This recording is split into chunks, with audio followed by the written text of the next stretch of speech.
The poem The Raven by Edgar Allan Poe has always struck me, but for some reason the imagery of the poem has become about my narcissist, about this narcissistic abuse that hovers in your life still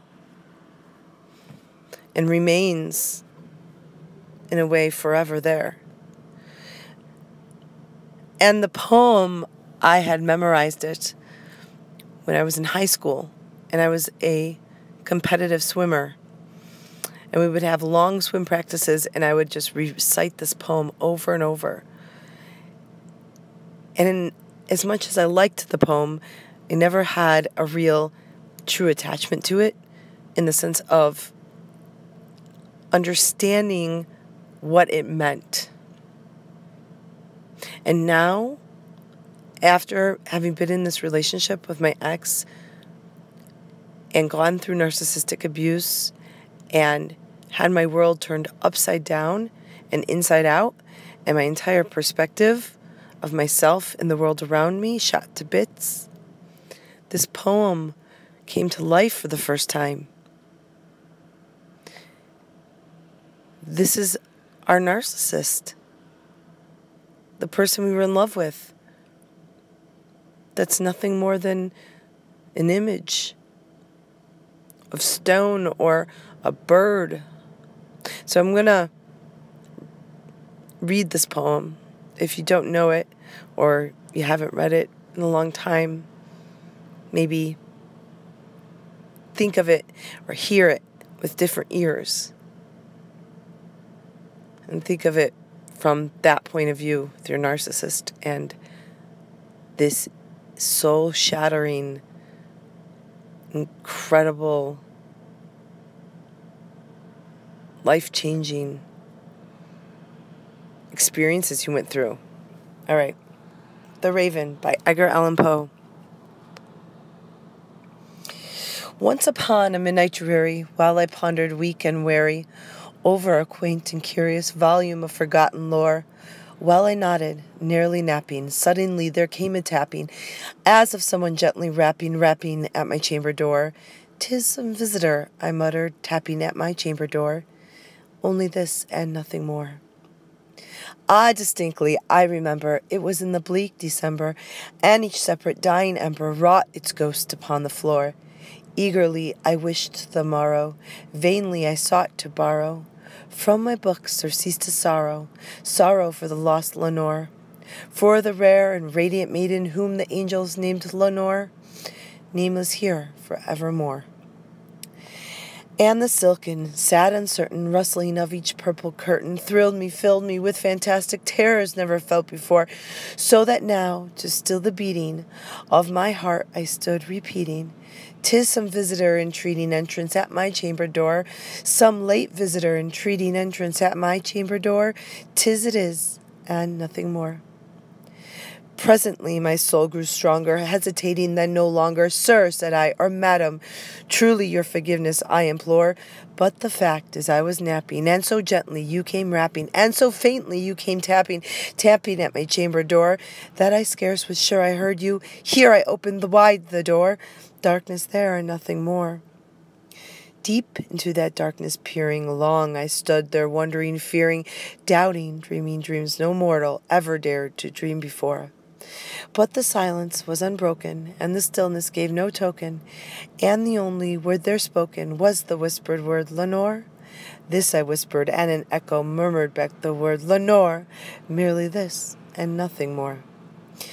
Back into the chamber turning, all my soul within me burning, soon again I heard a tapping somewhat louder than before. "Surely," said I, "surely that is something at my window lattice. Let me see then what threat there it is and mystery explore. Let my heart be still a moment, and this mystery explore. 'Tis the wind, and nothing more." Open here I flung the shutter, when, with many a flirt and flutter, in there stepped a stately raven of the saintly days of yore. Not the least obeisance made he, not a minute stopped or stayed he, but with mien of lord or lady perched above my chamber door. perched upon a bust of Pallas just above my chamber door, perched and sat, and nothing more. Then this ebony bird beguiling my sad fancy into smiling, by the grave and stern decorum of the countenance it wore. Though thy crest be shorn or shaven, thou, I said, art sure no craven, ghostly grim and ancient raven, wandering from the nightly shore. Tell me what thy lordly name is on the night's Platonian shore. Quoth the raven, nevermore.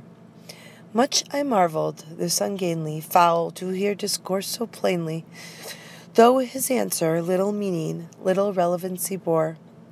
For we cannot help agreeing that no living human being ever yet was blessed with seeing bird above his chamber door, bird or beast upon the sculptured bust upon his chamber door, with such a name as Nevermore.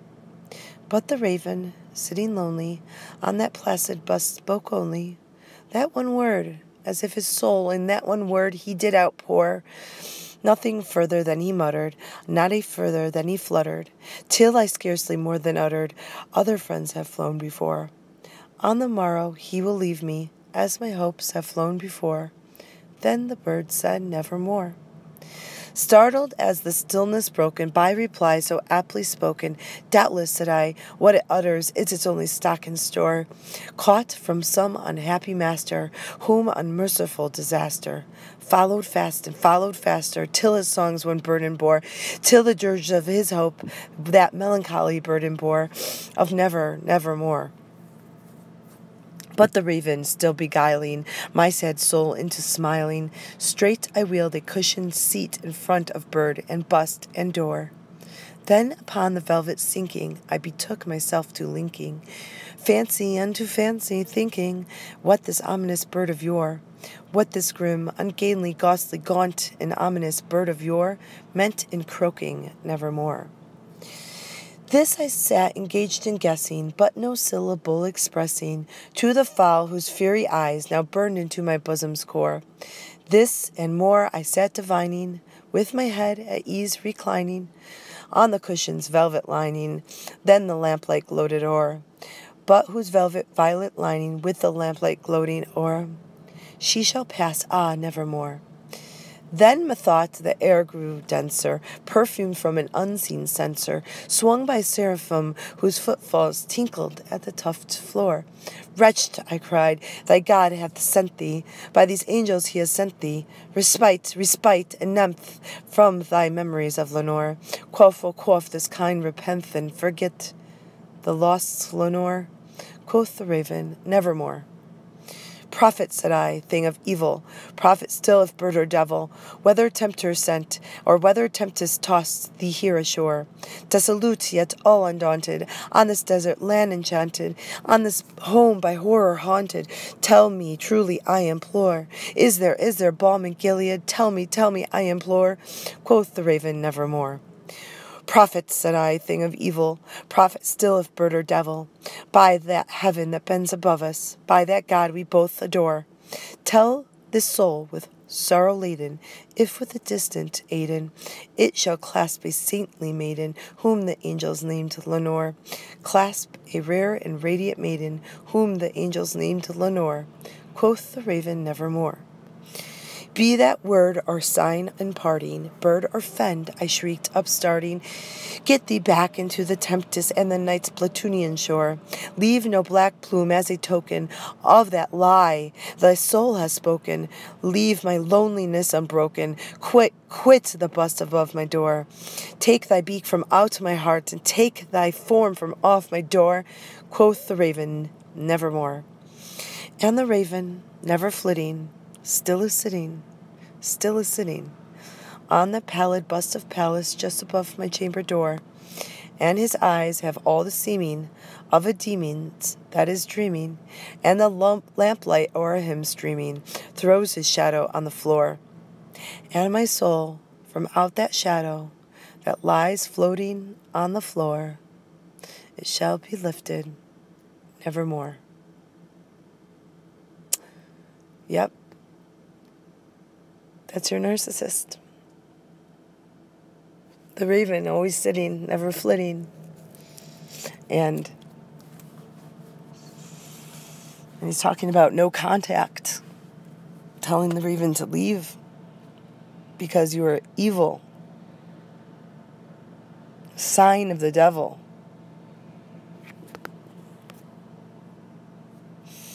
And that poem is so apropos.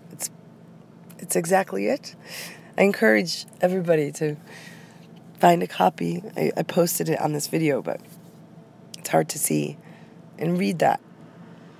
And you'll see there's something very meaningful in what he's saying. Kind of an acceptance, but also,